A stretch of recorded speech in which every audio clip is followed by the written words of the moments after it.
Представяме ви самонатоварващия се верижен мини дъмпер Cymex FLTD 50 с товароносимост 500 кг. Тази компактна и маневрена машина е идеална за строителство, земеделие и фермерство. Благодарение на верижното задвижване и възможността за самотоварене, тя значително повишава ефективността при транспортиране на тежки материали като камъни, пясък и строителни отпадъци. Cymex FLTD 50 разполага с хидравлично повдигащ се кош, който улеснява разтоварването, дори върху камион. С тегло от 405 кг, дъмперът е лесен за транспортиране и управление.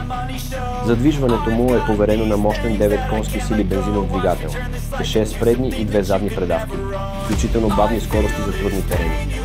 С висока проходимост и практичност, Cymex FLTD 50 е вашият надежден партньор за всякакви тежки задачи.